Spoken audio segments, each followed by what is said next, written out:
La prestation hier de Raila Odinga comme président au Kenya suscite bien des commentaires dans les journaux burkinabés. L'espionnage présumé du siège de l'Union africaine par la Chine intéresse aussi les confrères. La revue de presse est signée Théobom Evelyne Dabiré.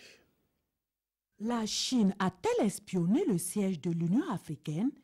Oui, un espionnage qui aurait commencé dès 2012 rapporte aujourd'hui au Faso. Accusation niée en bloc par la Chine, qui jure la main sur le cœur qu'elle entretient avec l'Afrique des relations saines, écrit le pays.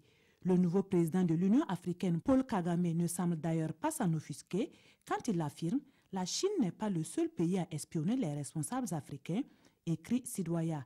En effet, tout le monde espionne tout le monde et ceci est de bonne guerre, analyse le pays. Non, rétorque Sidoya, ce n'est pas parce que la Chine n'est pas la seule dans cette pratique que son acte n'est pas condamnable.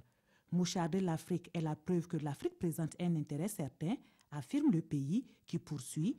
Reste à savoir si les Africains eux-mêmes sont conscients de la valeur de leur continent. Sidoya revient à la charge. Ce qui arrive à l'Union africaine n'a rien d'étonnant. C'est le prix de la dépendance, car, conclut le pays, quand on aime les cadeaux, il faut s'attendre à tout. C'est pourquoi on a envie de dire c'est bien fait pour l'Union africaine. Autre sujet dans vos journaux, la prestation de serment de Raila Odinga au Kenya. Une scène qui peut paraître ahurissante et surréaliste, écrit aujourd'hui au Faso, et pour cause, un député et avocat a joué office de juge et une Bible est censée conférer le caractère sacré de l'acte que l'opposant a posé. Mais comment Odinga peut-il revendiquer la victoire d'une bataille qu'il n'a pas menée, s'interroge le pays. En effet, explique l'observateur Palga, Odinga avait boycotté les élections comme s'il avait peur d'être battu à la loyale.